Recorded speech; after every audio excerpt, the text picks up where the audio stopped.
Hello, Nicole from Firefly Home Energy Cleans here. So today I was looking to quickly talk about environment. Well, I'll talk about that a lot, but let's just remind him here and there on my page to make people think, to remind you, me, our families, our friends about the environment.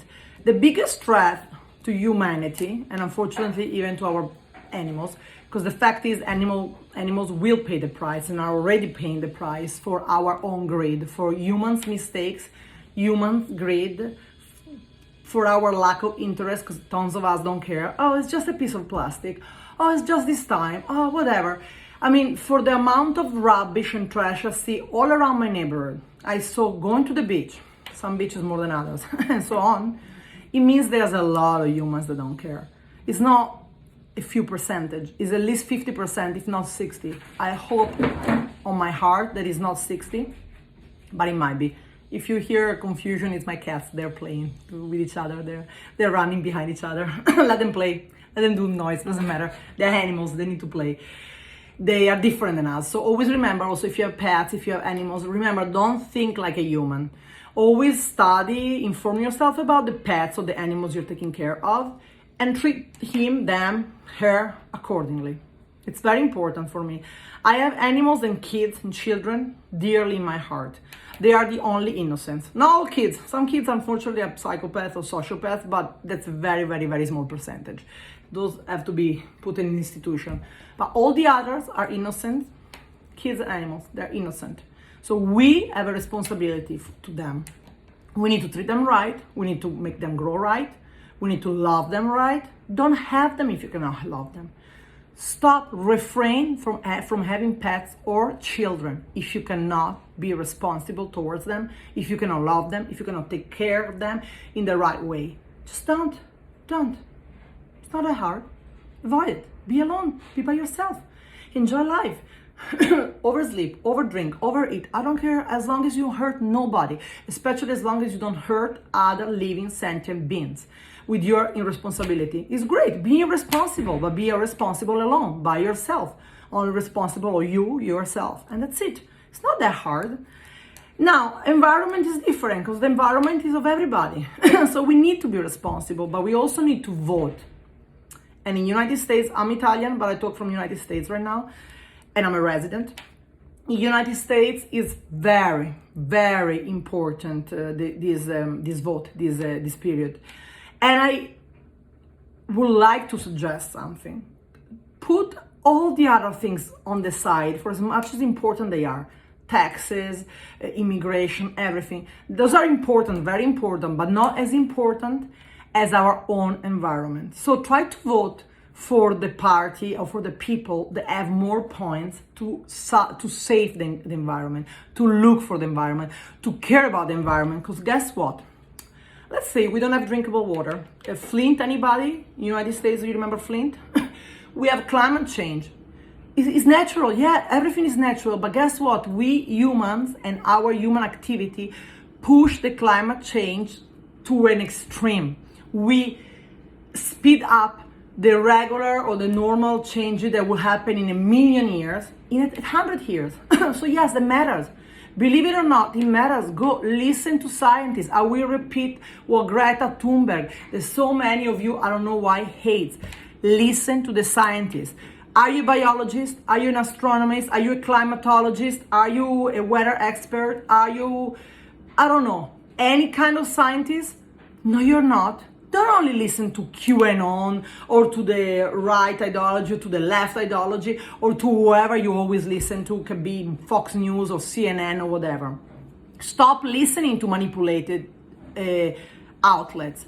Use your brain, use your soul. We have a brain and a heart in order to use them.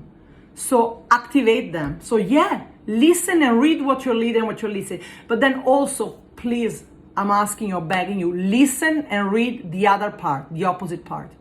It's too easy to be manipulative if only we read the right-wing propaganda, the left-wing propaganda, or whatever QAnon propaganda, or whatever religious guru or religious figure propaganda. Never. It's very dangerous. Like that, our brains, we can be manipulated. We are humans. We are easy to be manipulated. Everybody that knows basic psychology can manipulate someone else. It's a fact. It's pretty easy. And the younger, the better. That's why teenagers are so easy to do crazy stuff. That's why extremists, religious extremists like Taliban or whatever, use teenagers or try to recruit 15 to 20-year-old, because they're easy to manipulate, easier. They have less life also. They have less learning experiences. They don't listen to others that well. They think they know everything. I know, I was one of them. I changed, thank God. But okay, so even adults, I don't like right wing, clearly I don't, but I keep informed. I read what they say, and that only pushes me further that I think they're dangerous and they're violent. But apart of that, I don't like anyone violent. We can avoid violence, but we need to debate and talk and argue in a positive, constructive way. And one way I would think that should unite every intelligent, ethical human all over the earth will be the well-being of our kids, of children, the well-being of animals, the well-being of innocence that inhabits this world, and our own well-being, and the well-being of our own families, our kids, our grandkids, the grandkids of our grandkids will probably be dead already, but we should care of what kind of earth we leave to them. Do you want to live with a mask their whole life? Half of the people hate to and protest to wear a mask nowadays. Guess what? One day maybe we have to have the gas mask if we keep polluting and we cannot breathe clean air. Maybe one day we cannot bath in the sea and the lakes anymore because they're all too toxic and acidic and they will burn us or make us have some kind of allergic reaction. Maybe one day we cannot not eat half of the foods we love to eat because there's none. Waterways. Maybe one day we all get cancer or leukemia or whatever because all our waterways are intoxicated and chemicals and poison with chemicals.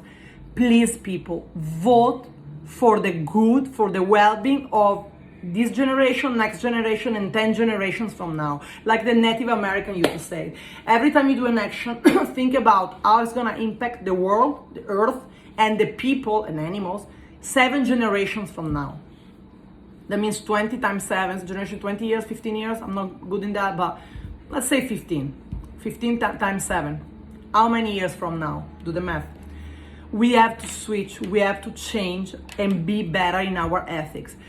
We need to vote in order to protect us, our kids, and the ecology of the earth. Amazon is burning, nobody cares. Half of United States, California is burning down. Floods, everything. This is not good. This is not good for us first and for everybody else, let alone federal aid, not federal aid, money that comes or not. This is not good. Bangladesh was underwater. So many other disruptions. Do you know what climate change, extreme climate change is going to cause in the next 20 to 30 years? And in the next 20 to 30 years, we are all here still, God willing, if COVID or other pandemic don't kill us first. Mass migrations. People already complain about migrations nowadays. Wait until 50, 60, 70 million people move towards you. There's not a war. War's gonna happen. And then we all be miserable and we all die. We can avoid that. We can't let everybody be happy in their own country. But we need to invest in climate sustainability. So in a different way of use energy or create energy, sustainable ways. We have to stop plastic pollution. We have to invest in agriculture. So people don't migrate if they're happy at home, if they can eat and live in a decent place. So we have to invest in that, helping people in their places, in their home, by helping also our country to stop polluting. Trash is a huge problem. We always used to export Europe, United States, Canada, tons of trash every year to other places, third world countries. It comes back. We live in a ball. We live in a ball. Our planet is a ball. It's all connected. It comes back. People, use our brains. I beg you, we need to wake up. Care about your own local climate. Care about locally. Care about people. Stop trashing your area. Clean your area. We have to do ourselves. Let's start giving an example. I go out and pick up trash. Do the same. Organize class group, organize groups with your friends, drink once at the pub less and do something for your neighborhood. It's better for you, for us, for everybody. And it's like a wave. Energy is contagious. It's like a wave that get attached and get basically involve everybody. You do good, better, that's gonna happen. Your neighbor is cleaner, it's better. There's gonna be better people. People's gonna, oh yeah, kind of like it better. It's like decluttering, it's the same thing. It's all connected. It creates a positive wave of change that we desperately need. Criminality drops if it's a better neighborhood. It's so connected. Misery loves company. Even bad energy, dense energy entities, call them whatever you believe it is. I'm not even discussing that right now. But it's a fact that some people are desperate, they're lost in drugs, in misery, in violence, and that's a perpetual cycle. It's like a chain. Keep happening, keep happening because the kids grow in those kind of family and so on, in those kind of neighborhoods and so on and so on and so on. Let's invest in social programs that create more clean neighborhoods, not polluted neighbors, and the kids will grow up different. We will stop the cycle of criminality, of trashing places, and of the misery. The cycle of misery can be stopped by each single one of us, and is also done by voting right, by voting for people that not only gives you fear, but not solutions. Solutions are do yourself first something. You think you're afraid of bad neighbors or bad crimes? Keep your neighborhood good. Help the neighbor next to you to lower the crime rate. How? With social programs. The only way to stop the cycle of misery and criminality is to raise the kids right, to stop it from the kids, so for the next generation. Because the old generation, if they're adults already, they're criminals. Yeah, partly you can do good, but let's face it, let's be honest, they're not gonna change. But the kids can change. So let's focus on giving good scholarization, giving good social programs, giving good health care. And that's how you change the world. And ecology. Without drinkable water, without good air to breathe, and even water, only water to wash or to bathe in, there's no life. There's no life for us, no life for animals, and no life for our kids. And guess who's the responsible? Me, you, your friend, your family, your neighbor, my friend, my family. So let's talk about it. Let's gossip less and talk more about proactive, useful things to create a better world. It's usually not that hard. Let's do it. We all can do it. Please. See you next time.